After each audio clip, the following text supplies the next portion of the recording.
Bueno, hola a todos y a todas, ¿cómo están? Vamos a trabajar vamos a hacer una clase sobre Baruch Spinoza. Em, la bibliografía para la clase de hoy, bueno, la bibliografía obligatoria es el texto de Chauvi, que es un capítulo incluido en el libro La filosofía política moderna, de Rosa Marx, editado por Atilio Borón. Ya estuvimos trabajando algunos artículos de este libro sobre Platón, por ejemplo, el texto de Porati. Y lo que nos va a ofrecer Chauvi es una mirada acerca de la ontología platónica, articulada con su nociología y con su política, que es la línea que venimos trabajando en todos los autores. Les agrego acá algo de bibliografía secundaria que estoy usando para armar también la clase, que es optativa. Algunas partes del PowerPoint que vamos a ver ahora tiene citas de los siguientes textos. Uno es un clásico de los estudiosos de la obra de Baruch de Spinoza, que es el texto de Hampshire, el texto de Spinoza del año 1982. Y también para una introducción un poco más breve del texto de Tatiana, una introducción a Spinoza, especialmente el capítulo 2, pueden revisar si quieren complementar las lecturas de la clase. Igual como les digo, eh, la clase de hoy está en buena medida basada en todos estos textos y van a encontrar en algunas diapositivas, aunque no estén indicadas directamente, citas de estos autores o reformulaciones de ideas que aparecen en Hampshire y Tatiana. No obstante lo cual, nos vamos a concentrar en el texto de Chauvi y especialmente o sea, fundamentalmente los primeros tres apartados. Esto implica desde la página 111 a la página 124. Bueno, ¿quién es Baruch de Spinoza? Baruch de Spinoza es un filósofo muy importante, un filósofo moderno muy importante, que sin embargo no es tan trabajado, perdió, perdió algo de su influencia porque ocupa una posición bastante particular en la historia de la filosofía y vamos a trabajar un poco con eso. Las clases pasadas estuvimos trabajando acerca de la filosofía de Descartes y vimos cómo Descartes le da un poco de forma algunos conceptos fundamentales de la tradición filosófica, metafísica y el pensamiento jurídico occidental. Fundamentalmente la idea de que el, el mundo, el mundo subjetivo está caracterizado por ser un espacio de libertad, de espacio de la voluntad infinita que los sujetos descubren en sí mismos como una marca que Dios deja en ellos como criaturas de Dios.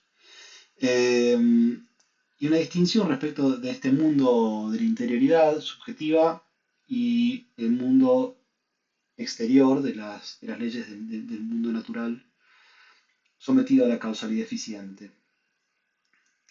¿No? En este paso de la imagen del mundo aristotélico-tolemaica, para la cual el cosmos era un mundo ordenado, un cosmos ordenado según una causa final, o un cosmos ordenado teleológicamente, donde cada cosa ocupaba el lugar natural que le correspondía.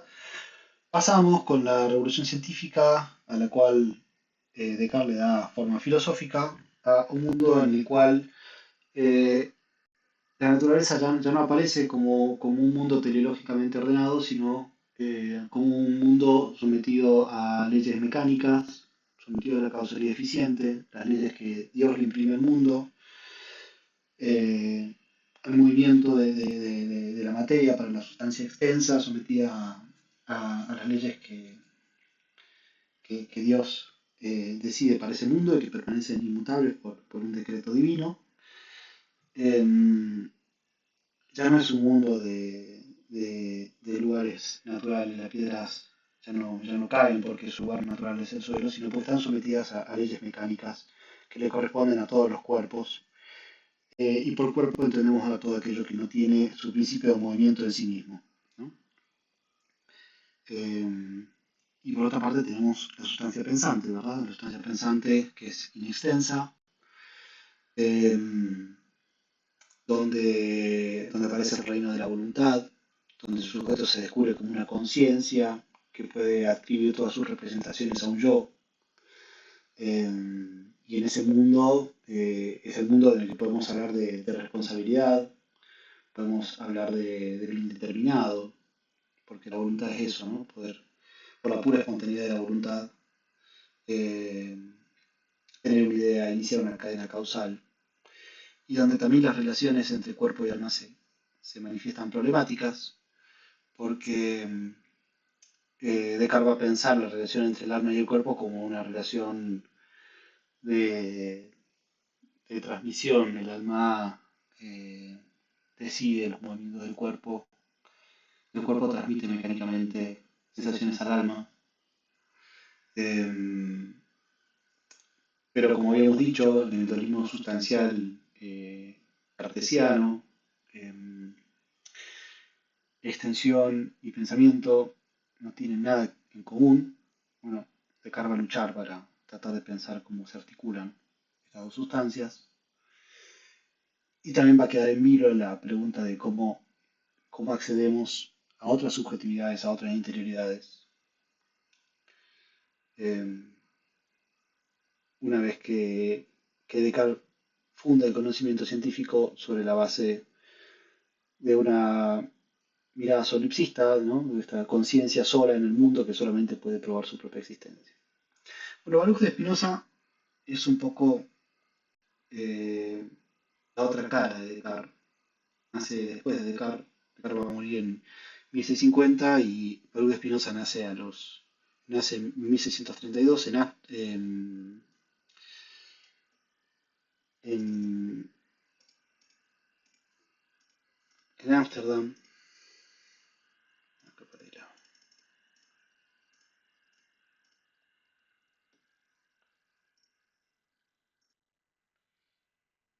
Bueno, decía que Baruch de Spinoza nace en Ámsterdam, en una familia de judíos. Lee a Descartes y escribe algunos textos polemizando con la filosofía cartesiana. Y es un autor también marcado por cierto misterio en su vida, porque a los 24 años, siendo muy jovencito, es excomulgado de la comunidad judía. Desconocemos las verdaderas causas de su expulsión. Eh, Sospechamos que se trata de una expulsión causada por sus ideas filosóficas, que son consideradas heréticas y como vamos a ver, la verdad que va en contra de toda la tradición filosófica occidental y de muchos preceptos del pensamiento teológico cristiano y judío. Eh, Posteriormente a su excomunión, sabemos que se dedicó a cubrir lentes, no sabemos si exactamente como medio de vida o por sus intereses por la óptica. Siento que estaba muy interesado en la óptica y esto tenía algo que ver con sus investigaciones. Eh, y como fue expulsado y no podía ganarse la vida en el negocio de su padre, que era lo que hacía hasta antes de su expulsión, vivía de la pensión que algunos amigos, librepensadores, en el sentido de personas que estaban abiertas a compartir ideas y que consideraban como un valor la libertad intelectual, tal cual había sucedido a Descartes. em, Le otorgaban. Hay dos obras principales de Spinoza, una el Tratado Teológico Político, del cual vamos a tomar algunas citas y van a encontrar citas en Chaui, y su obra principal sin duda es la Ética demostrada según el orden geométrico. Esto quiere decir es un texto que está organizado al modo de los elementos de Euclides, así como los elementos de Euclides eh, parte de axiomas, elabora proposiciones y de ahí corolarios. El texto de Spinoza también está organizado de esta manera, lo cual lo hace un texto excesivamente complejo y árido para leerlo de primera mano, muy complejo. Por eso vamos a trabajar solamente con bibliografía secundaria. Y bueno, y ahí se concentra eh, buena parte de lo fundamental del pensamiento metafísico de Spinoza, conectado con su idea de la ética. Eh, Le voy a leer antes de comenzar un pasaje de la condena que se escribe contra Spinoza, porque realmente es llamativo la gravedad, de la condena, donde no se mencionan los actos que habría cometido, ¿no? Dice así, dice, con la sentencia de los ángeles y con el dicho de los santos, con el consentimiento del Dios bendito y el consentimiento de toda esta comunidad santa y en presencia de estos libros santos, con los 613 preceptos que en ellos están escritos, nosotros excomulgamos, apartamos y execramos a Baruch de Spinoza con la excomunión con que excomulgó Josué a Jericó, con la maldición que maldijo Elías a los jóvenes y con todas las maldiciones que están escritas en la ley. Maldito sea de día y maldito sea de noche, maldito sea al acostarse y maldito sea al levantarse, maldito sea al entrar y al salir. No quiere el Altísimo perdonarle hasta que su furor y su celo abracen a este hombre, lance sobre él todas las maldiciones escritas en el libro de esta ley, borre su nombre debajo de los cielos y sepárelo para su desgracia de todas las tribus de Israel, con todas las maldiciones del firmamento escritas en el libro de la ley. Y vosotros, los unidos al Altísimo, vuestro Dios, todos vosotros que estáis vivos hoy, advirtiendo que nadie puede hablarle oralmente ni por escrito, ni hacerle ningún favor, ni estar con él bajo el mismo techo, ni a menos de 4 codos de él, ni leer papel hecho o escrito por él.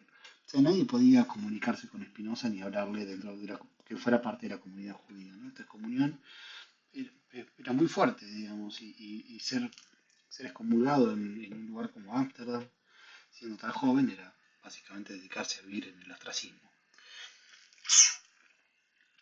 Spinoza entonces se va a dedicar a escribir su filosofía en un ámbito de mucha soledad y de gran censura, y va a transmitir sus ideas con mucha cautela, solamente a las personas que consideraba en condiciones de comprender un poco lo que tiene para decir. Bueno, dijimos en Spinoza, el texto de Mariana Chávez se llama Poder y Libertad, Spinoza, Poder y Libertad, y arranca con un primer apartado que se titula La tradición. Acá tengo un pequeño resumen. Le decía entonces que tengo acá un pequeño resumen, eh, algunos bullet points de lo que vamos a ver en este capítulo. Bueno, la idea de Chaui es contraponer a Spinoza a la tradición teológico-metafísica que concibe la libertad como libre albedrío o como excepción al orden causal, que es justamente esto que veíamos en Descartes, ¿verdad? Decíamos que para Descartes el orden subjetivo, el orden de la integridad subjetiva es un espacio caracterizado por la posibilidad de poner en movimiento un orden causal por la pura espontaneidad de la voluntad. Es decir, actuar libremente es actuar sin causa, ¿no? Sin que nada me determine a actuar. La piedra no cae porque quiere caer, cae porque está determinada a caer por las leyes mismas del movimiento, porque otro cuerpo dio con ella y entonces le imprimió un movimiento. Ser libre es actuar sin que nada me determine, es actuar simplemente porque quiero o lo deseo, ¿no? Es cierto que Descartes matiza esta idea de que yo puedo actuar libremente con indiferencia y que va a decir que la libertad, el máximo nivel de libertad lo expreso cuando acuerdo con las ideas de Dios. No obstante lo cual, piensa la voluntad como, eh, como capaz de dirigirse como a la voluntad como capaz de dirigirse hacia cualquier objeto. Eh, Vinculado con esto, ya vamos a ver cómo se vincula. Spinoza lo que va a hacer es trabajar con el concepto de Dios. El concepto de Dios hay que pensarlo como un concepto no teológico, sino como un concepto metafísico, filosófico, que es esta idea de una sustancia infinita creadora. Y va a cuestionar un poco esta idea de que Dios exista separado del mundo y que lo cree porque así lo desea, y esto lo hace de manera arbitraria, ¿no? Habíamos visto que en Descartes eh, aparece la figura de un Dios como una sustancia infinita, perfecta, a la que no le falta nada, que no puede engañarme, que, que impone las leyes del mundo y que al final de cuentas es el sustento de todo conocimiento. Eh, y Dios, por ejemplo, en Descartes, nosotros lo veíamos, crea el mundo y porque así lo crea como él decide, como él quiere, eh, pero luego ya no interviene más, está separado del mundo que crea. Vamos a ver que en Spinoza eso cambia y Spinoza va a identificar a Dios con la naturaleza y con todo lo que existe y de ahí que se lo haya acusado de panteísmo, ¿no? De la idea de que todo es Dios.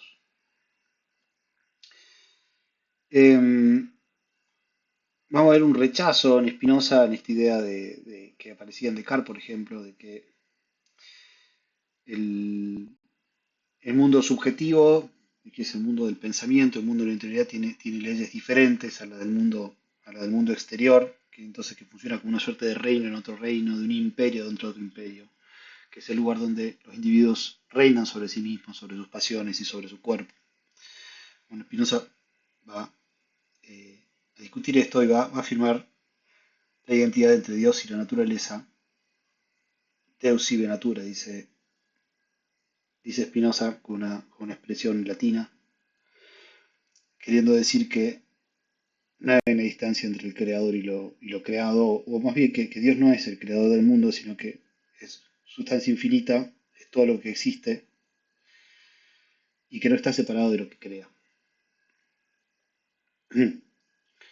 Nosotros también somos, para Spinoza, ya lo vamos a ver, parte de la sustancia.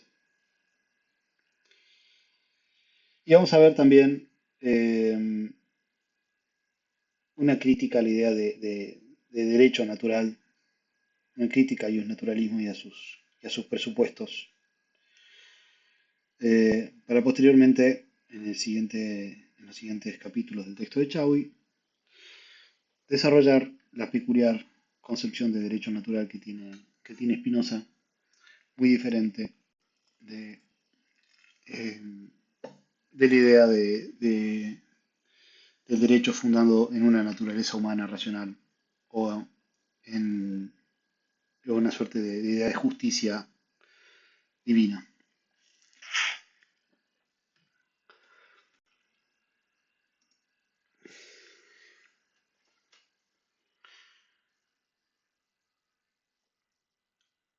Nos va a hablar Chaui de la relación entre libertad y necesidad en, en Spinoza y cómo contrasta con la tradición teológico-metafísica. Dice Chaui, la tradición teológico-metafísica estableció un conjunto de distinciones con las que pretendía separar la libertad y la necesidad, ¿no? Lo necesario es lo que está determinado y la libertad es lo que está indeterminado, ¿no? Se decía que era por naturaleza lo que sucedía por necesidad, ¿no?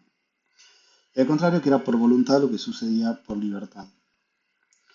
Claro, lo que acontece en el mundo natural, físico, y esto es lo que nosotros recibimos actualmente como parte de nuestra visión del mundo, entendemos en general que en la naturaleza, en los procesos físicos, en los procesos naturales, todo lo que ocurre por leyes que son necesarias, pero lo que ocurre en el mundo humano ocurre por voluntades y que las voluntades se están caracterizadas por la libertad, ¿no? La posibilidad de hacer las cosas de una manera o de otra.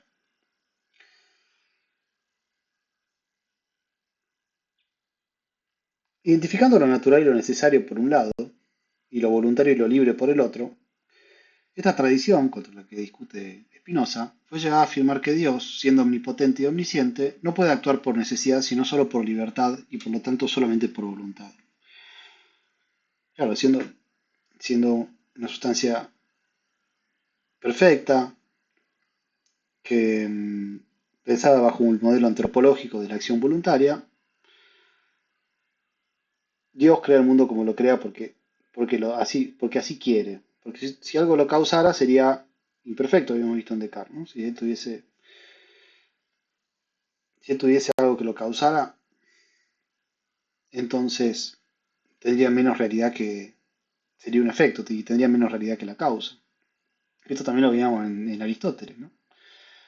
La idea de un primer motor inmóvil aparecía como un concepto necesario de su metafísica, de su concepto del mundo.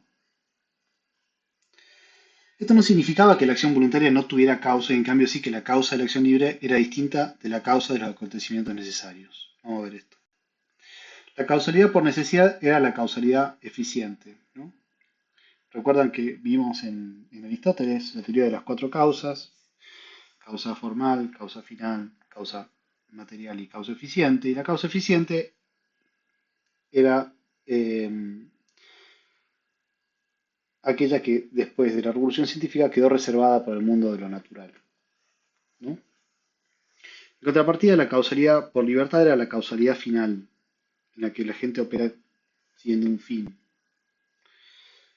No, claro, la causalidad final es la que queda con Descartes reservada para el mundo humano, ¿no? Que actúa de acuerdo con fines que se propone libremente.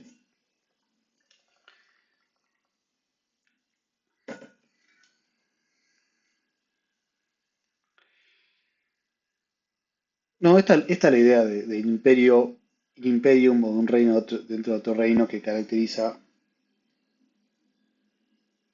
a la filosofía de Descartes, ¿no? La necesidad natural era explicada como operación de la causa eficiente, y encontrar la libertad divina y humana era explicada como causa final. Claro, Dios hace lo que hace porque así lo desea. Los humanos que están hechos a imagen de Dios también actúan según fines. Y todo lo demás que ocurre en la naturaleza actúa determinado por causas previas, sin desearlo, sino sometido al orden de causalidad en el cual están incluidos. No son ellos los que inician, lo que ponen la meta del proceso causal en el que están sometidos, sino que le reciben de otro. Descartes expresa esta tradición teológica metafísica que divide entre la interioridad subjetiva, que es el reino de la libertad, y la exterioridad natural, que es el reino de lo determinado. La tradición jurídica dominante de Occidente sigue esta misma concepción, ¿no? Descartes es un buen representante de esa tradición. Y acá el interior del hombre parece como un imperio dentro de otro imperio, como un terreno con otro tipo de causalidad sometido a la soberanía del sujeto sobre sí mismo, ¿no? Y ahí aparecía en Descartes esta idea de que por la voluntad yo puedo dominar mis pasiones y no dejarme llevar por la imaginación más allá de lo que la razón considera claro y distinto. Y de este modo solamente quedarme con lo que se presenta en mi espíritu como eminentemente verdadero, como claro y evidente. Y si encuentro eso, y como Dios no quiere que me engañe, entonces tiene que ser verdadero. Si el mundo es contingente, porque es fruto de una elección contingente de Dios, es decir, Dios podría haber decidido crear o no crear, entonces las leyes de la naturaleza y las verdades, como las de las matemáticas, son en sí mismas contingentes, haciéndose necesarias solo por el decreto de Dios que las conserva inmutables. ¿No? Descartes decía, ¿no? Dios no quiere que me engañe. Al final de cuentas es Dios el que es el sustento de que 2 más 2 sea igual a 4, de la esencia del triángulo, de todo lo que conozco por medio de la razón acerca del mundo extenso. Eso es así porque Dios quiso que así sea. Y una vez que lo decide soberanamente, el mundo tiene esa estructura. y se vuelve necesario. Entonces la necesidad surge de la elección, de una elección divina de Dios, que actúa como soberano,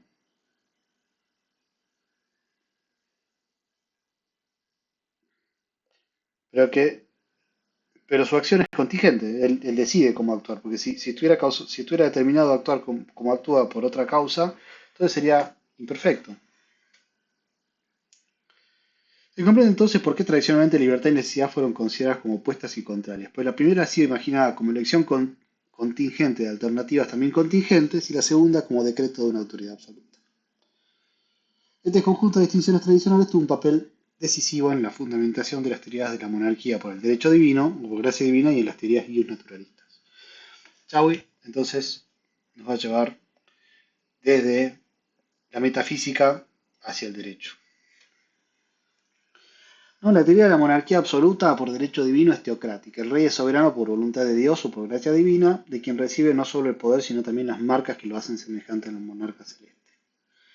¿No? Y acá tenemos un claro caso en el cual la metafísica se conecta con la política, en este caso a través de la religión. En la tradición naturalista, el derecho natural, el vínculo entre el derecho natural y voluntad, se desenvuelve en dos direcciones. ¿No? En esta otra opción tenemos cierta subdivisión. Tenemos por un lado el derecho natural objetivo, que presupone que la voluntad de Dios crea la naturaleza como un orden jurídico originario, por lo que nacemos con el sentimiento natural de lo justo y de lo injusto. Entonces hay un orden jurídico natural, que al final de cuentas tiene que ver con la decisión soberana de Dios, que antecede al orden positivo, o sea, el que se escribe en la forma de leyes. Y al final de cuentas hay una ciencia jurídica que se dedica a tratar de encontrar esa justicia natural previa garantizada por la voluntad de Dios. Este es el derecho natural subjetivo, que es una laicización de una idea que, sin embargo, es más o menos similar, ¿no? Es la idea de que existe una naturaleza humana universal que sirve de criterio para evaluar si el orden político está o no en conformidad con la naturaleza, esto es conforme a la naturaleza racional de los hombres. Es decir, se concibe que los hombres son una especie particular dentro de la naturaleza, que son un reino dentro de otro reino, y que en esa naturaleza humana se caracteriza por la libertad y por la racionalidad, ¿no? Actúa conscientemente conforme a fines y lo hace sin que nada lo determine. Siempre puede elegir otra cosa un ser humano, a diferencia de un perro o una piedra. Y entonces lo que hace el derecho natural es adecuarse a esa naturaleza subjetiva, y el derecho positivo lo que hace es ir descubriendo las leyes que mejor se acomodan a esa naturaleza universal. El fundamento del derecho natural subjetivo, que a nosotros nos interesa porque también es el que hemos recibido, ¿no? Nosotros ya no vivimos en un mundo teocrático, vivimos en un mundo laicizado en cierto punto. Ese, el fundamento de ese derecho natural subjetivo es la trascendencia de la razón, que define al hombre como un animal racional libre, o como una voluntad libre guiada por la razón, capaz de coger entre el bien y el mal. Esta elección es contingente porque un acto es voluntario solo si es una elección incondicionada o indeterminada. Esto que veníamos diciendo, ¿no? Para hacer una elección tiene que estar incondicionada. El hombre siempre puede elegir entre una cosa y la otra. Y únicamente la razón puede y debe guiar una elección para que sea naturalmente buena o la mejor. Es por un dictado de la razón que los hombres deciden pactar e instituir el Estado. Bueno, lo que va a hacer Spinoza es ir en contra de toda esta tradición que plantea que el hombre es como ocupa un lugar aparte el mundo natural y va a plantear al hombre como parte de la naturaleza. Y esto se va a derivar de su propia concepción metafísica, que es muy compleja, y vamos a tratar de resumir en algunas ideas para eh, mostrar cómo se conecta con su teoría política y cómo se contrapone a la tradición, para eventualmente conectarlo con algunas ideas de la filosofía contemporánea. Entonces, decimos lo que caracteriza la posición de Spinoza es entender al hombre como parte de la naturaleza. ¿Qué significa esto? Básicamente, devolverlo a un único orden causal. Eh, Porque según vamos a ver, no hay para Spinoza, si bien hay una distinción entre pensamiento y extensión, no hay dos órdenes causales, sino uno solo. La filosofía spinoziana es entonces la demolición del edificio filosófico político erguido sobre el fundamento de la trascendencia de Dios, de la naturaleza y de la razón. Es decir, se contrapone tanto a las teorías del derecho divino como hay un naturalismo objetivo y subjetivo. También se vuelve contra el voluntarismo finalista que sostiene el imaginario de la contingencia de las acciones divinas, naturales y humanas. No cree Spinoza, intenta demostrar que no existe algo así como esta suerte de libertad incausada, aunque va a hablar de libertad en un sentido muy específico, pero no cree que exista esta idea de libertad como ausencia de causa. La filosofía de Spinoza demuestra que la imagen de Dios como intelecto y voluntad libre, y la del hombre como animal racional y como libre arbitrio, actuando conforme a fines, son imágenes nacidas del desconocimiento de las verdaderas causas y acciones de todas las cosas. Es decir, creemos que actuamos libremente, o sea, sin causa, solamente porque desconocemos esas causas, no porque actuar libremente sea actuar sin causa.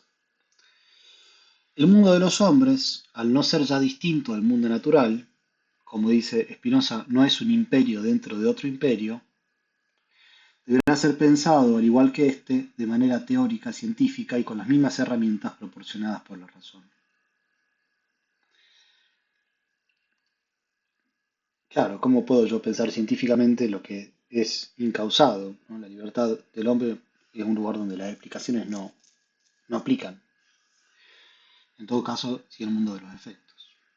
Para Spinoza el hombre no es el centro, ni tampoco es un imperio dentro de otro imperio. No es el centro de la naturaleza, no es como veíamos en Aristóteles, eh,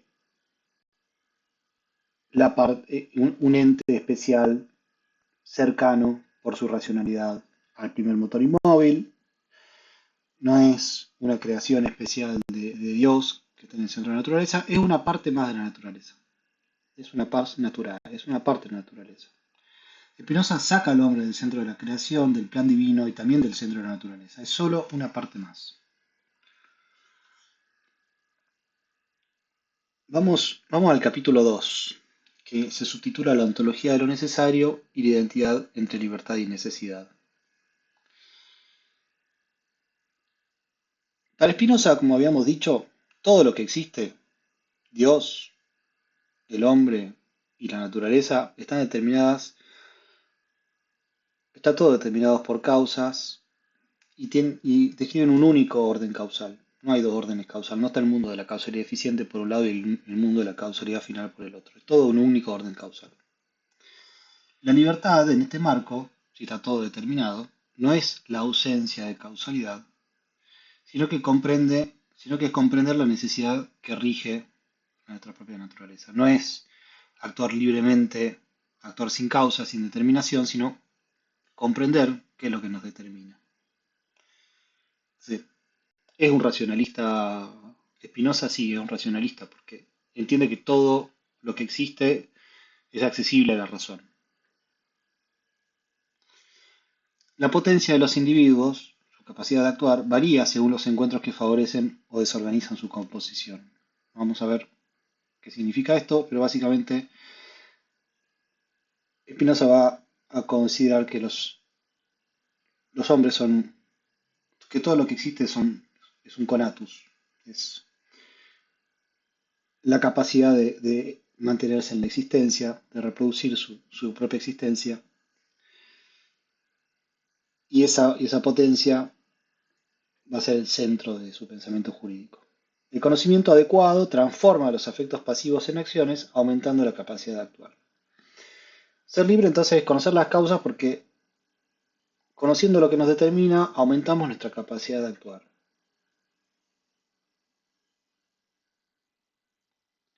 La identidad entre libertad y necesidad es el núcleo de la ontología espinosista. Se es libre cuando se actúa conforme a la esencia propia, que son lo que nos determina y en última instancia lo que nos mantiene en la existencia, y no cuando se escapa a las causas. Ahora vamos a ver esto con un poco más de detalle. Me interesa que se entienda que Spinoza redefine la libertad dentro del horizonte de la necesidad. No va a contraponer esa libertad con necesidad, sino que la va a unir. El individuo no se libera saliendo de la causalidad, sino insertándose en ella del modo más adecuado. Comprender las causas que lo determinan aumenta su potencia y convierte su acción en expresión de su propia esencia. De allí la idea de que el derecho se identifica con la potencia o el poder de actuar. Es justo lo que aumenta mi poder de actuar. Es justo lo que aumenta mi poder de actuar.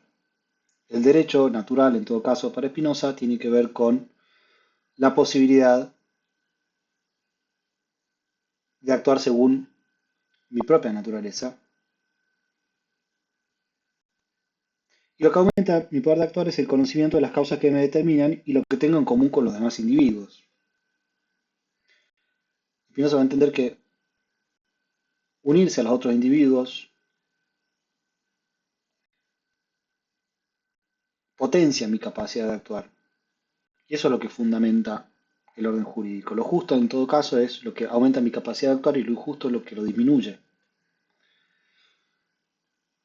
La libertad no es la excepción a la necesidad, sino un grado superior de necesidad asumida y comprendida.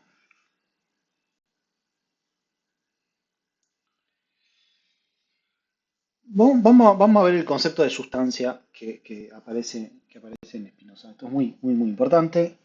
Habíamos dicho que Descartes concibe que existen básicamente dos tipos de sustancia, la sustancia infinita, que es Dios, y la sustancia finita, y dentro de la sustancia finita distinguía entre pensamiento y extensión, y por eso hablábamos de un dualismo sustancial.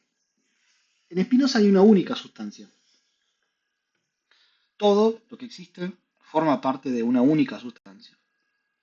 Dios, la naturaleza, el hombre, es toda una sola sustancia y no hay nada fuera de eso. Y todo lo que existe adentro de esa sustancia. Ahora vamos a ver bien cómo pensar lo que expresa la sustancia o cómo la propia sustancia se diversifica de distintos modos. Pero es fundamental considerar que existe en Spinoza un monismo sustancial, una única sustancia. Hay otra gran transformación que opera en la filosofía de Spinoza respecto de la tradición filosófica y es la idea de que hay una única sustancia. La filosofía en general ha concebido que el mundo se compone de una pluralidad de sustancias, ¿no? Para Descartes, para Aristóteles, una sustancia, una usía, era un compuesto de materia y forma, entonces había muchas sustancias. Y la usía más propiamente dicha es o el compuesto o la forma. Pero Spinoza dice que hay una única sustancia. Spinoza dice que no hay como justificar una pluralidad numérica de sustancias, mucho menos si son infinitas. Porque si son muchas o más de una, se limitarán entre sí y entonces no serán infinitas. Es decir, si la sustancia es infinita, entonces no puede haber otra, porque estaría limitando esa sustancia. Tendría que haber algo que esa sustancia no sea. Y como la sustancia es infinita, la sustancia es todo. Entonces solo puede haber una única sustancia. Esa sustancia es lo que es en sí se concibe por sí. Es decir, lo que no necesita de otra cosa para concebirse. Similar un poco a lo que encontrábamos en Aristóteles, pero esta vez partiendo de la comprensión. Se produce a sí misma siendo causa de infinitos modos, es decir, modificándose a sí misma infinitamente. Es decir, La sustancia es todo y cada cosa particular, yo, una piedra, un árbol, un hombre, es lo que vamos a llamar un modo de la sustancia, en el sentido que es una modificación.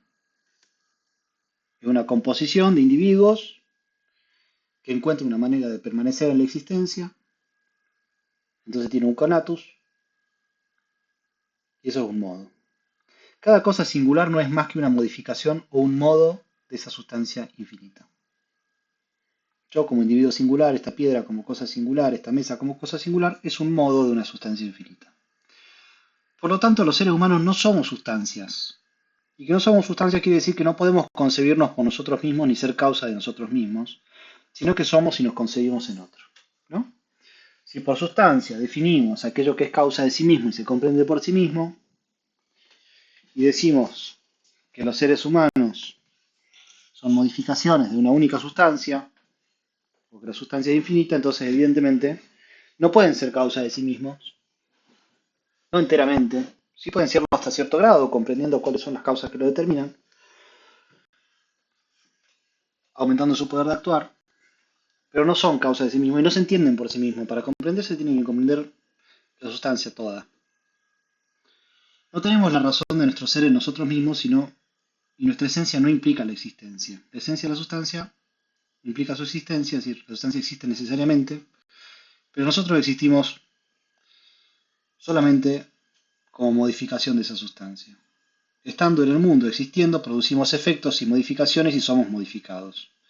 Estar en el mundo significa afectar y ser afectados. Es decir, evidentemente, transformamos el mundo nos afecta, pero no somos causa de nosotros mismos y para comprendernos tenemos que comprender eso que nos está afectando.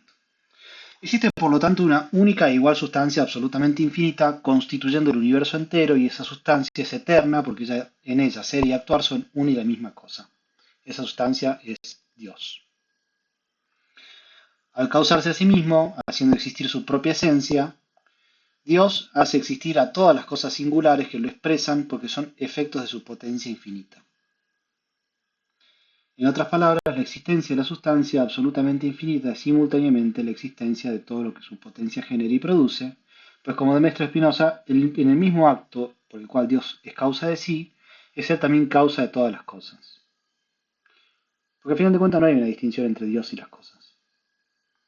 Dios es todo lo que hace. Y todo lo que hace es también todo lo que puede hacer. No hay una distinción entre lo que podría hacer y no hace, ¿no? Como aparecía en Descartes, por ejemplo. ¿Podría haber hecho Dios las cosas de otro modo? Y decidió hacerlas así. Y Spinoza dice no, todo lo que hace es lo que puede hacer y no hace otra cosa. Eso significa que no hay creación del mundo, no hay un acto, no hay un acto soberano, no hay un decreto por el cual Dios elige entre varias posibilidades y crea una. Dios solamente hace lo que puede hacer y lo hace necesariamente como expresión de su esencia y ya.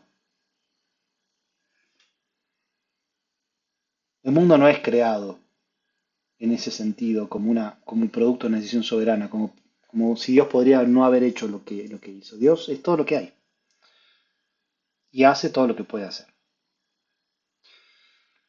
Esto significa que en el pensamiento de Spinoza Dios no es la causa eficiente, transitiva de todas las cosas o de todos sus modos, es decir, no es una causa que se separa de los efectos después de haberlos producido, sino que es una causa eficiente pero inmanente a sus modos, no se separa de ellos y sí se expresa en ellos y ellos lo expresan. ¿Sí? No es que Dios decide hacer todo lo que existe y podría no haberlo hecho, permanece separado de su creación, Dios es todo lo que hay. En cierto sentido todo es expresión de Dios. Gracias a la causalidad inmanente, la totalidad constituida por la naturaleza naturante y la naturaleza naturada es la unidad eterna e infinita cuyo nombre es Dios. Spinoza va a distinguir entre naturaleza naturante, que es la sustancia en tanto que produce, y la naturaleza naturada, que es la sustancia en tanto efecto. Pero son dos maneras de mirar lo mismo. En última instancia son dos maneras de pensar la sustancia, son dos maneras de concebirla, pero no son dos cosas separadas. No hay una distinción ontológica, hay una distinción en el orden del conocimiento.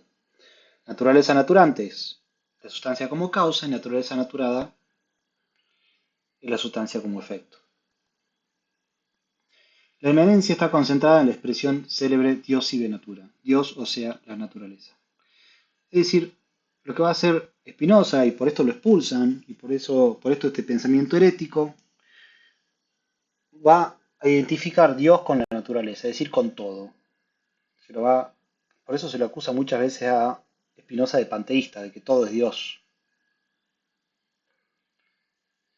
Y por eso también de ateo, porque de alguna manera decir que todo es Dios es decir que Dios no es nada.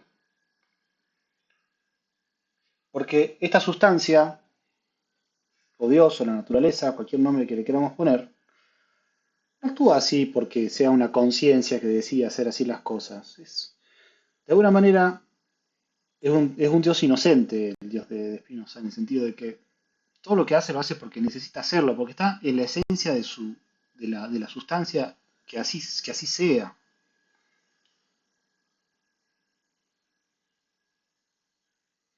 De la inmanencia hay que distinguir entre inmanencia y trascendencia, ¿no? Trascendencia es lo que está separado, inmanente es lo que está adentro. Es inmanente porque no existe por fuera de lo creado, es su propia potencia expresada en el modo de efectos, Dios. De la inmanencia se deriva que la potencia o el poder de Dios no es sino la potencia o el poder de la naturaleza entera. El orden natural no es un orden jurídico decretado por Dios, y en cambio sí la conexión necesaria de causas y efectos producidos por la potencia inmanente de la sustancia.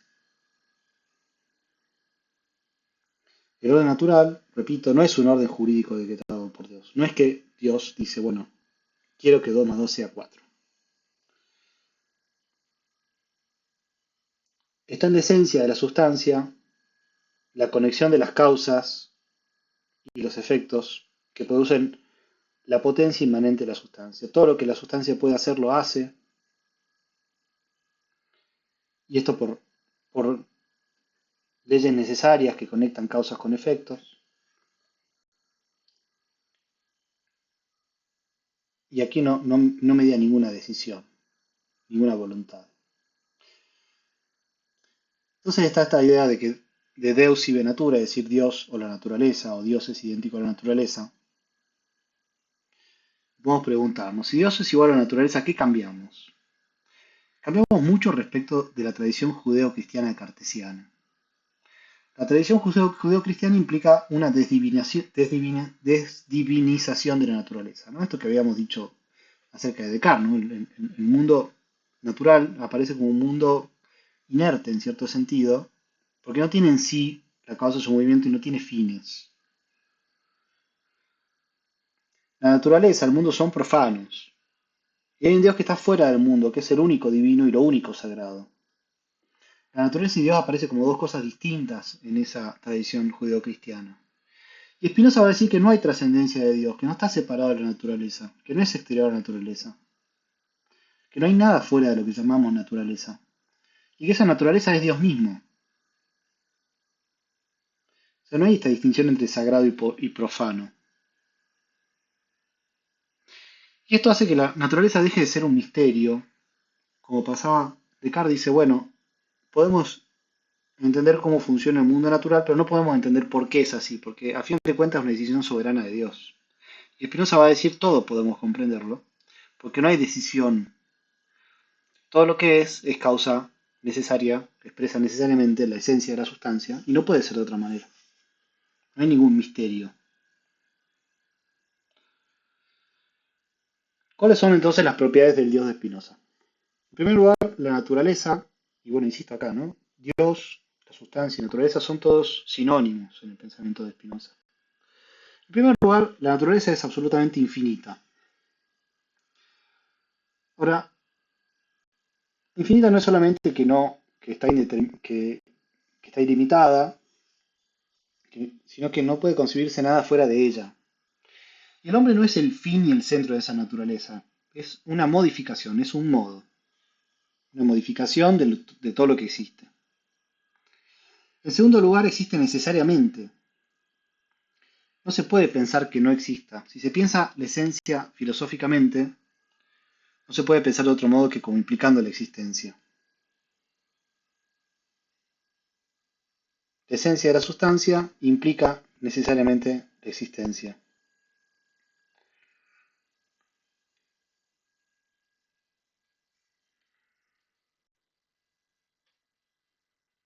Para Spinoza, Dios no es el creador del mundo, sino la causa del mundo. Pero una causa inmanente, dijimos, ¿no? No existe separado. El Dios creador también es una causa, pero es una causa trascendente, separada, independiente, sin relación con su efecto.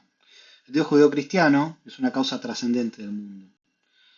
O sea que ni el mundo tiene nada que ver con Dios, ni Dios con el mundo, una vez que ya lo creó. Se trascienden mutuamente. En cambio, el Dios de Spinoza es una causa inmanente de todas las cosas. Una causa que permanece en las cosas que produce. Dios es causa de todas las cosas en el mismo sentido que es causa de sí mismo, porque no es distinto de todas las cosas, no es distinto de la naturaleza. De la inmanencia se deriva que la potencia o el poder de Dios no es sino la potencia o el poder de la naturaleza entera. El orden natural no es un orden jurídico decretado por Dios, y en cambio sí la conexión necesaria de causas y efectos producidos por la potencia inmanente de la sustancia. El orden natural, entonces, es el orden de causas y efectos producidos por la potencia inmanente de la sustancia. Lo que llamamos leyes de la naturaleza no son decretos divinos, sino expresiones determinadas de la potencia absoluta de la sustancia. Es lo que la sustancia puede. El Dios de Spinoza es un Dios inocente. Es pensamiento, pero no es un sujeto que piensa. No sabe lo que hace, no tiene conciencia de sí ni voluntad, no piensa lo que hacen los hombres, no los castiga, no los recompensa, no está mirando el mundo, no produce la distinción entre lo bueno y lo malo, no establece un orden jurídico acerca de lo justo, no lo hace en el sentido de una conciencia que dice que las cosas son así, simplemente son las leyes naturales de todo lo que existe, de la naturaleza. Es una producción infinita que no va hacia ninguna parte. No va hacia ninguna parte en el sentido de no hay una historia de la salvación, no hay un más allá del mundo, no hay un fin trascendente a la experiencia humana, no es que los humanos fueron creados para transitar este valle de lágrimas y después eh, volver a la trascendencia con Dios. Esta reproducción del mundo no va hacia ninguna parte. Tiene causas, pero no tiene más que eso. Vamos a introducir ahora algo de lenguaje metafísico preciso. Cuando hablamos de la sustancia, o cuando hablamos de todo lo que existe, la naturaleza, tenemos que hacer tres distinciones. Primero está la sustancia. La sustancia es todo lo que es, el universo completo. Dentro de la sustancia hay atributos que le expresan. Y dentro de los atributos hay modos, que son expresiones de la sustancia. De los infinitos atributos de la sustancia absoluta conocemos dos, el pensamiento y la extensión. Hay más, pero solamente conocemos el pensamiento y la extensión, dice Spinoza. Son los dos atributos de la sustancia, que son aspectos bajo los cuales podemos ver todo lo que existe. Pero no son dos cosas diferentes. Nuestro cuerpo es una modificación de la sustancia en el atributo extensión, y nuestra mente es una modificación de la sustancia en el atributo pensamiento. Entonces tenemos la sustancia, que se concibe en sí por sí, tenemos la extensión y el pensamiento, que son dos maneras de concebir la sustancia, y dentro de esas dos maneras de concebir la sustancia tenemos modificaciones de la sustancia, que son lo singular. Yo, la casa, la piedra, la mesa, cualquier cosa singular que permanezca en la existencia. Spinoza dice que el orden y la razón de lo que se produce es un atributo en el mismo orden y razón de lo que se produce en el otro. Hay una igualdad entre el atributo extensión y pensamiento. Es decir, al contrario de lo que pasaba con Descartes, que la extensión y el pensamiento no tenían nada que ver el uno con el otro, para Spinoza son lo mismo, porque los dos expresan la sustancia, pero bajo aspectos diferentes. No hay dualismo ontológico o dualismo sustancial como había en Descartes.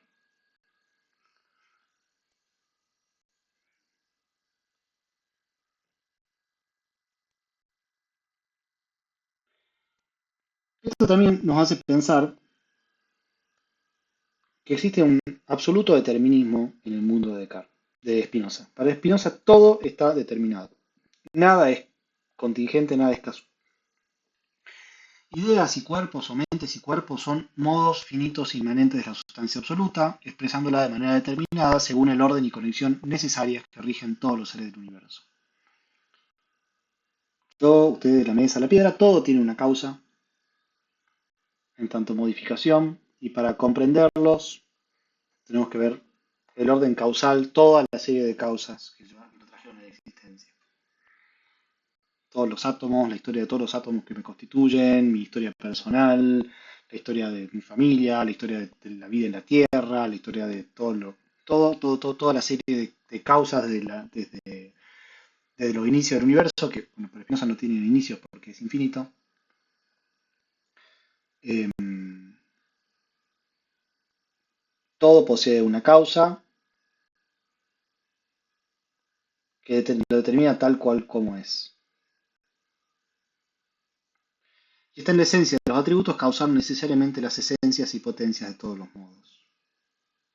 Y está en la esencia de los modos encadenar ordenadamente las leyes causales universales que regulan la existencia y las operaciones de los modos finitos. Y todos los modos finitos, porque expresan la potencia universal de la sustancia, son también causas que producen efectos necesarios. Nosotros también producimos efectos necesarios. Lo cual hace muy complejo pensar la libertad. Si todo lo que somos tiene una causa necesaria y todo lo que hacemos es una causa necesaria, no en tanto nosotros decidimos que así sea contingentemente, sino que estamos determinados a decidir lo que decidimos, entonces nuestras decisiones bueno, no son contingentes, no nacen de la pura espontaneidad de nuestra voluntad, entonces no hay nada contingente en el universo. Entonces, ¿qué son lo posible y lo contingente para Descartes? Para Spinoza. Spinoza va a decir que lo que llamamos contingente o posible es solamente lo que para nosotros es contingente o posible.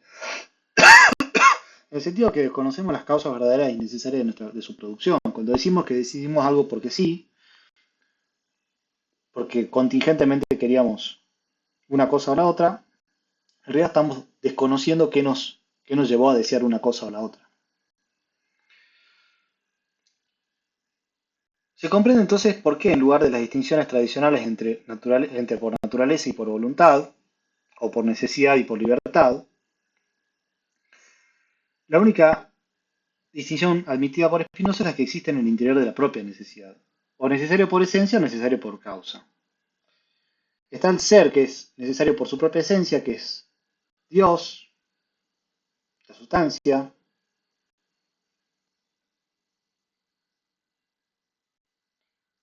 y después están los seres que son necesarios por la causa, que son los seres singulares, los modos, que son los efectos necesarios de esa sustancia. La libertad entonces no es una elección voluntaria puramente casual o contingente, ni es ausencia de causa, y tampoco la necesidad es un mandamiento o ley, decreto que forzan a algo a existir de manera contraria a su esencia, ¿no? Sino que todo lo que existe es un efecto necesario de la sustancia en tanto expresa su esencia. Entonces tampoco la sustancia decida que las cosas sean como son. Está en su esencia producir lo que produce.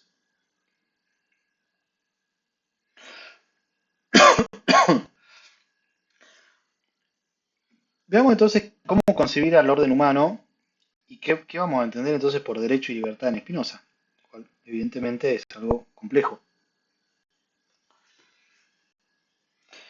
Habíamos dicho ya que el ser humano es una parte más de la naturaleza y no es un sujeto privilegiado por una facultad trascendente. No es un ente especial dotado que por estar dotado de razón, entonces está más cerca de Dios. Está caracterizado por tener un conatus, que es el esfuerzo por perseverar en el ser, lo vamos a ver bien. Lo cual nos va a llevar a entender el derecho natural como poder, poder de hacer. Lo que va a fundamentar, al final de cuentas, el derecho es la capacidad de aumentar la acción de una sustancia y lo que aumenta el campo de acción de una sustancia es la comunidad entre los hombres.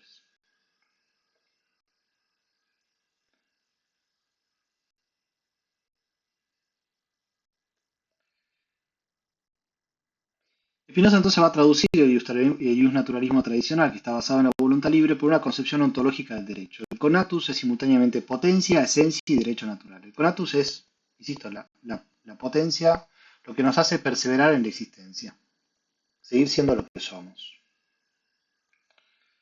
Entonces la libertad no es un atributo previo del individuo, sino un resultado del aumento de potencia que se da cuando los cuerpos y las mentes entran en relaciones que favorecen su perseverancia. Cuando los cuerpos y las mentes, los seres humanos, entran en relaciones que les permiten ampliar su campo de acción sobre el mundo, entonces es cuando son libres. La libertad, al final de cuentas, es existir conforme a la naturaleza. El ser humano es un conatus.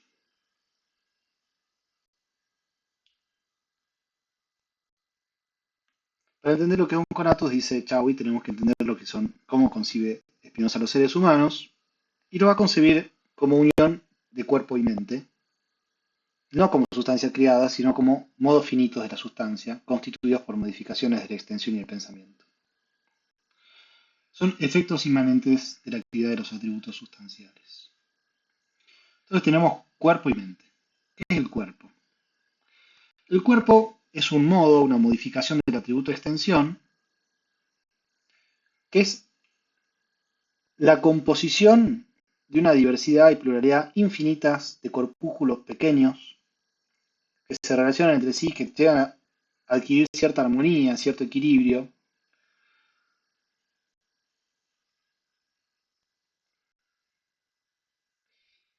Y un cuerpo humano es tanto más fuerte, tanto más potente, más apto para la conservación y a la regeneración y a la transformación, cuanto más ricas y complejas sean sus relaciones con otros cuerpos, mientras más amplio y complejo sea el sistema de afecciones corporales, mientras mejor se relacione con los otros modos, con el resto de la sustancia. Y la mente humana es una modificación del pensamiento. El pensamiento está constituido por ideas. Cada idea es una modificación del atributo pensamiento.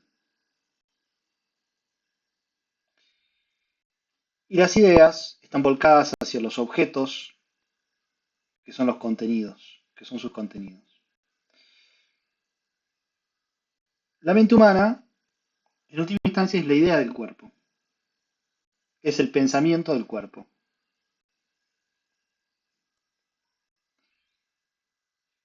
Esto va a llevar a que Spinoza conciba al ser humano de manera muy diferente a como lo concebía Descartes. Si Descartes se le plantea el problema de que el ser humano era un compuesto de dos sustancias separadas, lo que va a decir Spinoza es, el ser humano en realidad es la unión de la modificación en el atributo de extensión y el atributo de pensamiento, pero parte de una misma sustancia. Y esto hace que no haya una distinción entre lo que pasa en el cuerpo y lo que pasa en la mente, porque la mente es la idea de lo que pasa en el cuerpo.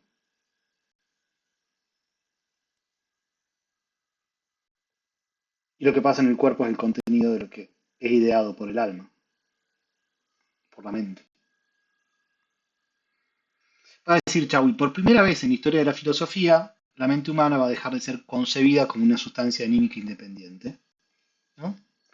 Descartes decía, nos podemos pensar nosotros mismos sin necesidad de pensar la extensión, sin necesidad de pensar el mundo físico. Podemos pensarnos independientemente de eso. De hecho, esto es una necesidad. Llegar al cogito ergo sum es una evidencia que está en el marco del pensamiento. Después se prueba la existencia de los cuerpos. Pero el cogito ergo sum es una verdad primera, una evidencia, que se construye desde el mismo pensamiento con absoluta prescindencia del mundo físico, del mundo material, del mundo de la extensión. Pero Spinoza no piensa el alma como una sustancia anímica independiente, ni tampoco como algo que esté alojado en el cuerpo para guiarlo, dirigirlo y dominarlo, ¿no? Como aparecía en Descartes, como aparecía también en Platón. Platón hablaba del alma como tripartita, y las partes más bajas del alma tenía que ver con los apetitos del cuerpo, y estaban los filósofos que son quienes dominan sobre las partes más bajas del alma en virtud de su parte racional, y tenía que estar constantemente dominando el cuerpo. Spinoza no piensa que el alma sea como una suerte de piloto en una nave, como pasaba en Descartes, ni que tampoco sea algo que debe dominar sobre el cuerpo, como pasaba en Platón. Como modo finito del pensamiento, la actividad pensante es definida como conocimiento del cuerpo y de los cuerpos exteriores por medio del propio cuerpo. El alma es conocimiento del cuerpo. Y como por conocimiento de sí misma también, la mente no está alojada en una porción bruta de materia, sino que está unida a su objeto y a su cuerpo viviente. No existe separado. Entonces, todas las afecciones del cuerpo son afectos de la mente. Todo lo que le pasa al cuerpo pasa a la mente. Y sus sentimientos y sus ideas. La unión de cuerpo y mente constituye al ser humano como una singularidad o individualidad compleja en relación continua con todos los otros. La intersubjetividad es por tanto originaria. Ser humano entonces es la unión de cuerpo y mente que constituyen un ente singular, que al final además son la composición de un montón de ideas y de un montón de corpúsculos que están en necesaria relación con todo lo que lo rodea, porque se está constantemente siendo afectado por todo lo rodea y todo el tiempo se regenera a partir de todo lo que lo rodea. Entonces este problema de cómo saber que existen otros sujetos, como pasaba en Descartes, acá no se plantea. Necesariamente somos afectados por otros cuerpos que también tienen mentes, los otros humanos.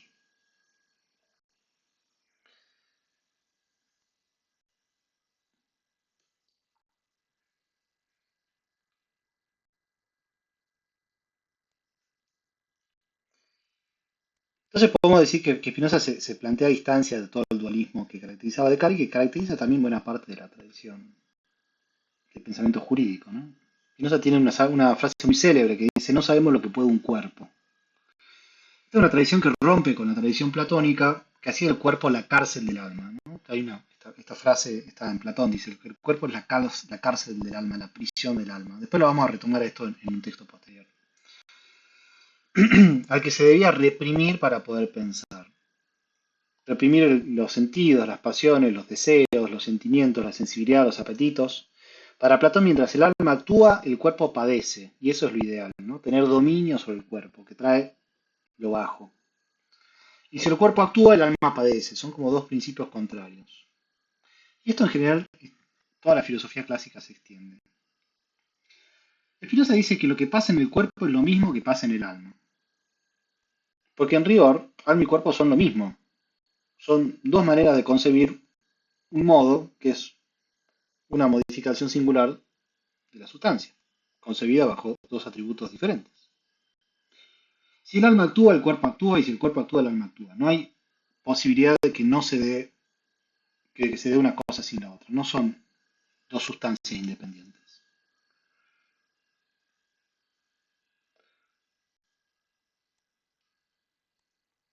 Eso también implica que no es nuestra voluntad la causa de lo que hacemos con el cuerpo. Entiendo que esto es difícil de aceptar y difícil de entender, ¿no? Pero para Spinoza, nosotros no actuamos libremente sobre nuestro cuerpo. Creemos que así lo hacemos porque desconocemos las causas que nos determinan a movernos o a desearnos de determinada manera.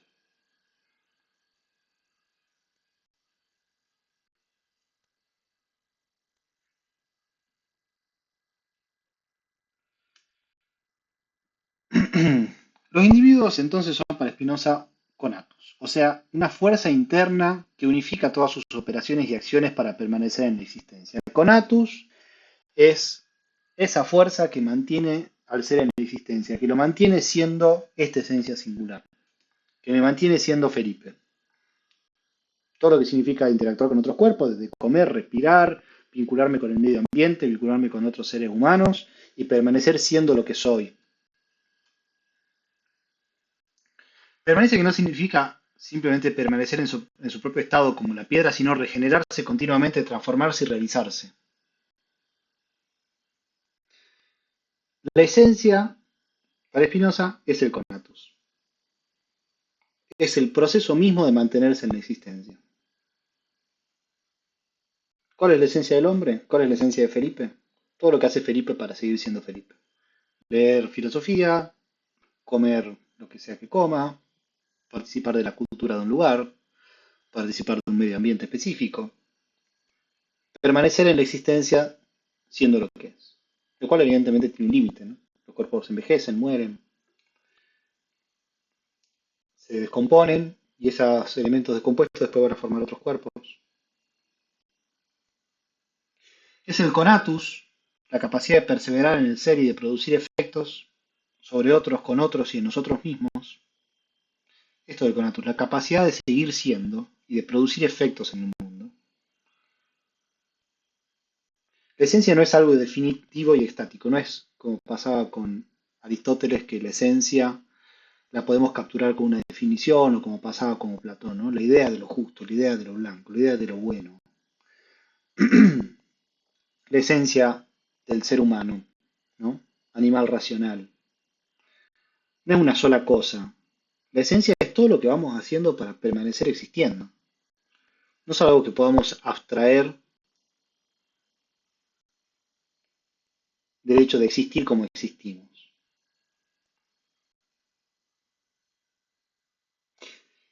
Y hay otro concepto muy importante, que es la idea de pasión en Spinoza. Y hay dos pasiones fundamentales, la alegría y la tristeza. La alegría es la pasión por la cual sentimos que nuestra potencia de existir crece. Y la tristeza es aquella por la cual sentimos que nuestra potencia de existir decrece. Y esto se puede aplicar en sentidos muy generales, digamos, ¿no? Como decir, si vivir en un lugar con mucha cultura, donde estamos conectados con nuestra música, con nuestra identidad, sentimos que nos hace existir más fuertemente, entonces ahí tenemos que describir la existencia de una pasión alegre, porque sentimos que nuestra potencia de existir crece. Y si sentimos que no hay espacio para la cultura, que lo que consumimos culturalmente no nos identifica, que nos dispersa, que nos hace sentirnos lejos del resto de la gente, entonces decimos que es una pasión triste, entonces nuestra potencia de existir decrece. Y claro, ¿no? Cuando una cultura se reconoce sus propios productos culturales, pensemos en nuestra música, en nuestro cine, en nuestro teatro, que hablan de nuestra identidad y que nos permiten seguir creando como una propia cultura, sea la cultura argentina, la cultura jujeña, la cultura de San Salvador, la cultura andina, y sentimos que eso nos permite seguir creando y afectar nuestro entorno, y cuando no pasa eso y de repente, no sé, sentimos que hay una cultura, puede ser una cultura foránea, que no habla de nuestros intereses, que no nos representa, que no nos permite conocer nuestra identidad, que no nos permite actuar como una unidad, sino que nos permite actuar en contra de nuestros propios intereses. Entonces nos miramos a nosotros mismos de la mirada de los países imperialistas, de Estados Unidos, de Europa, de la mirada del colonizador. Bueno, entonces nuestra potencia de existir decrece. Lo único que podemos hacer con las pasiones, dice Spinoza, es comprenderlas. En este sentido podemos decir que Spinoza era un realista político. Es decir, Spinoza no cree que haya lo bueno y lo malo. Está lo que aumenta nuestra capacidad de actuar y lo que lo disminuye. Y eso es un hecho fáctico, real, tiene que ver con el poder de actuar. de transformar el entorno. Esto no quiere decir el poder de un hombre sobre los otros, el poder de quitarle bienes a los otros. Porque para Spinoza lo más importante es lo común. Y nuestra capacidad de actuar aumenta cuando encontramos lo común con los otros, no cuando luchamos por un bien.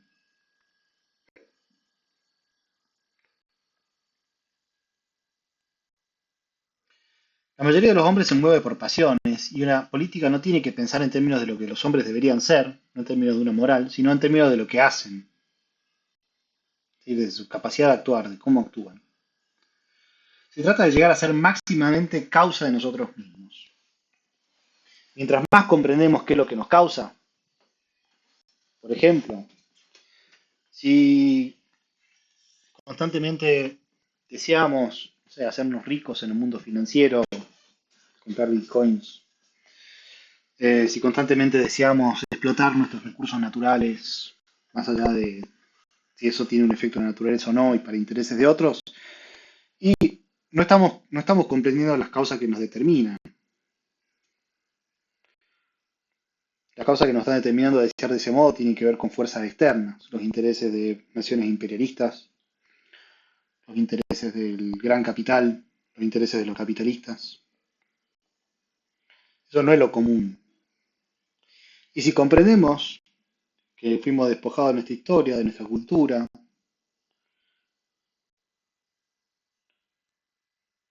al final lo que nos tiene, que lo que lo que tenemos en común es nuestro vínculo con nuestra tierra, con nuestro territorio, con nuestra cultura, entonces podemos actuar más porque podemos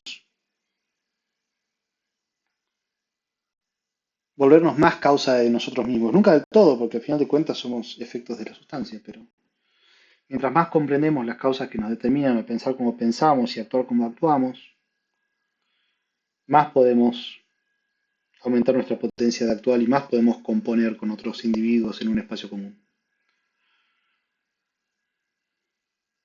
Se trata de tratar de ser mucho más pasivo que activo. Acá hay una cita de Spinoza que retoma Chau y que entonces nos permite pensar la libertad. Dice, llamo libre sin restricción alguna al hombre en cuanto se guía por la razón, porque en cuanto así lo hace es determinado a obrar por causas que pueden ser adecuadamente comprendidas por su sola naturaleza. Pues la libertad no suprime, sino que presupone la necesidad de actuar. Al final de cuentas, entonces la libertad es comprender las causas que me determinan a actuar como actúo. No sé, el hecho, por ejemplo, de que como trabajador estoy desposeído de los medios de producción, hay clases sociales que concentran la riqueza financiera, la propiedad de la tierra, que nos dejan en la pobreza y que todo el tiempo nos mantienen trabajando y mirando videos por Instagram, sin tiempo para organizarnos. Comprender eso racionalmente me hace comprender cuáles son las causas que me determinan.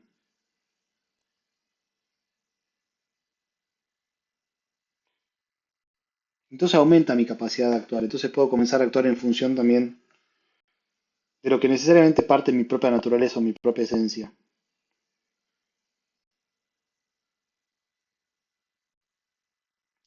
La disminución y el aumento de la fuerza del conatus indican que el deseo, que es otro concepto importante, en Spinoza, puede realizarse adecuada o inadecuadamente. La realización es inadecuada cuando el conatus individual es apenas una causa parcial de las operaciones del cuerpo y de la mente, porque es determinado por la potencia de causas externas que lo compelen en esta o en aquella dirección, dominándolo y disminuyendo su fuerza. La realización es adecuada cuando el conatus aumenta su fuerza por ser la causa total y completa de las acciones que realiza, relacionándose con fuerzas exteriores sin que sea impelido, dirigido o dominado por ellas.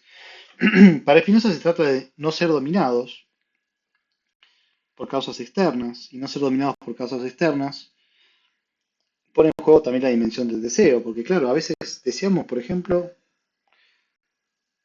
deseamos ser colonizados por potencias extranjeras, por Estados Unidos, para que vengan a explotar nuestros recursos naturales, y lo hacemos porque no comprendemos adecuadamente nuestro conatus. lo que nos hace permanecer en la existencia. Lo que nos hace permanecer en nuestra existencia también es nuestro vínculo con la tierra, con nuestra identidad, con nuestra identidad cultural, con nuestros recursos naturales.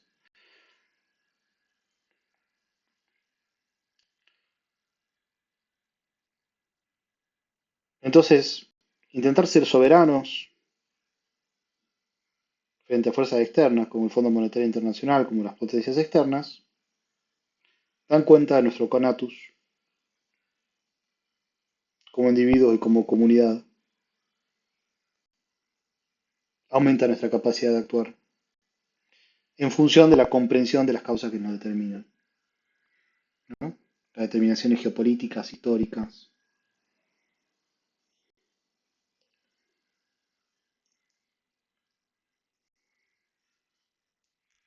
Spinoza es enfático al demostrar que tanto en la inadecuación-pasión como en la adecuación-acción, el conatus está siempre operando, de tal suerte que los humanos singulares se esfuerzan siempre por conservarse, ya sea pasiva o activamente. El conatus constantemente está actuando.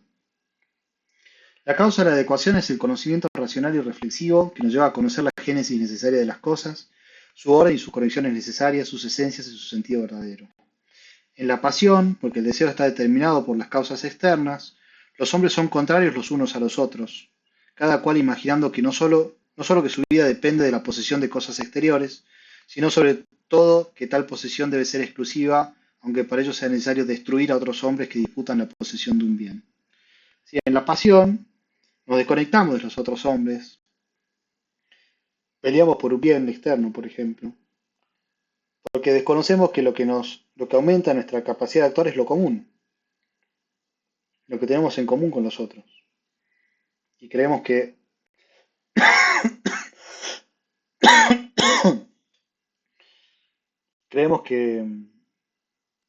nuestro poder sobre los otros lo que aumenta nuestra capacidad de actuar y eso es un desconocimiento de la, de la verdadera manera en que funcionan las cosas, dice Spinoza. Y lo mismo pasa con la naturaleza. Creemos que la posición de la naturaleza aumenta nuestra capacidad de actuar cuando en realidad es en comunión, lo que tenemos común con la naturaleza, con la sustancia, lo que aumenta nuestra capacidad de actuar. En la acción, porque el deseo es internamente autodeterminado y no depende de la posesión de cosas exteriores, los hombres conocen las nociones comunes, esto es, reconocen lo que poseen en común con otros y descubren en qué pueden estar de acuerdo y en qué pueden ser útiles los unos a los otros, comprenden cómo pueden vivir en paz, seguridad y libertad. Entonces la idea de comunidad es muy importante en Spinoza, de lo común es muy importante en Spinoza. Y de acá se deriva el peculiar concepto de derecho natural que tiene Spinoza. Spinoza dice, por derecho natural entiendo las mismas leyes o reglas de la naturaleza conforme a las cuales se hacen todas las cosas, es decir, el mismo poder de la naturaleza. De ahí que el derecho natural de toda la naturaleza y por lo mismo de cada individuo se extiende hasta donde llega su poder. Por consiguiente, todo en cuanto hace cada hombre en virtud de las leyes de su naturaleza, lo hace con el máximo derecho a la naturaleza y posee tanto derecho sobre la naturaleza como goza de poder. Es decir, el derecho, lo justo, en última instancia, es lo que aumenta mi capacidad de actuar. Y lo que aumenta mi capacidad de actuar es lo que me permite vivir en común con otros. Y esto lo conozco cuando conozco las causas que me determinan, no cuando actúo como quiero, supuestamente sin ningún tipo de causa. Y acá se conecta entonces, ¿no?, la ontología espinociana, su concepto de la sustancia, como una sola, infinita, organizada en relaciones causales necesarias, el conocimiento de esas causas, una, una nociología o una nociología y una política, ¿no? Cómo entender las relaciones de poder. Bueno, lo justo es lo que expande mi capacidad de actuar, lo que expande mi poder, lo que expande lo que me permite realizar mi deseo adecuadamente, lo que expande mi conatus.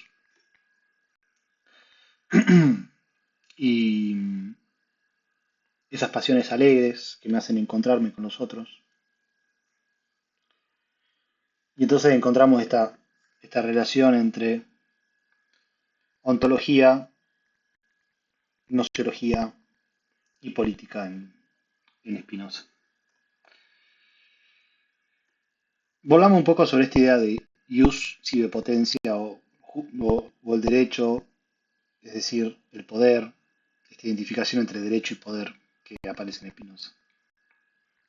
Todos los hombres se esfuerzan por aumentar su propia alegría y vitalidad, pero tienen que reconocer que el apoyo mutuo es necesario para la supervivencia. Nada es tan útil a un hombre como a otro hombre para Spinoza. Y así ocurre que entran a formar parte de los pactos, escritos y no escritos, que son el vínculo y la unión de la sociedad. Cualquier ley o convención social, según la naturaleza de las cosas, puede ser observada y obedecida solo a condición de que parezca conveniente a las personas a quienes toca obedecerla. Su derecho a que yo la obedezca desaparece tan pronto como deja de contribuir directa o indirectamente a mi seguridad y felicidad. Una sociedad permanece a salvo a condición de que las personas que tienen interés en defender sus leyes o convenciones sean o parezcan ser más potentes que aquellas que tienen interés en derribarlas. La mera existencia de una convención social o ley no puede añadir ni quitar nada al derecho natural, fundamentado en lo más elemental de la necesidad de la naturaleza, que yo tengo a tomar en cuenta solamente mi propia seguridad y felicidad. Al final de cuentas, el derecho está escrito en la naturaleza, pero en el sentido de que es un hecho fáctico lo que aumenta mi capacidad de actuar y lo que no. Es accesible al conocimiento, yo puedo conocerlo. Puedo conocer racionalmente que entregar mis recursos naturales y someterme a la política de un país foráneo disminuye mi capacidad de, por ejemplo, ¿no? Disminuye mi capacidad de actuar y que ser soberano y repartir la riqueza y vivir armoniosamente con la naturaleza expande mi capacidad de actuar.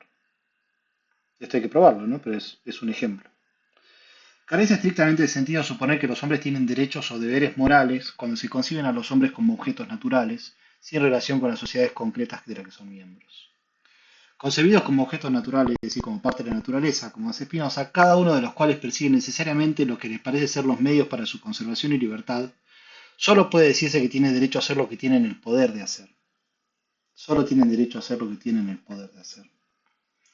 Si rehusamos a reconocerles su derecho a hacer cualquier cosa que sean capaces de hacer, ese rechazo solo puede justificarse por referencia a las convenciones de su Estado o sociedad particular.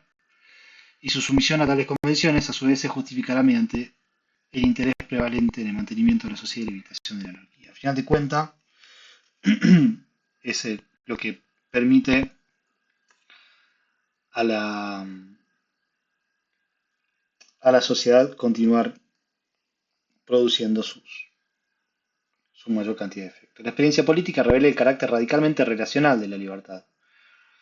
Ningún individuo puede perseverar en su ser sin un entorno de cooperación. En Spinoza, la política es una extensión natural de la metafísica del conatus. Las potencias individuales se componen para dar lugar a una potencia común que funde el derecho y posibilita la libertad.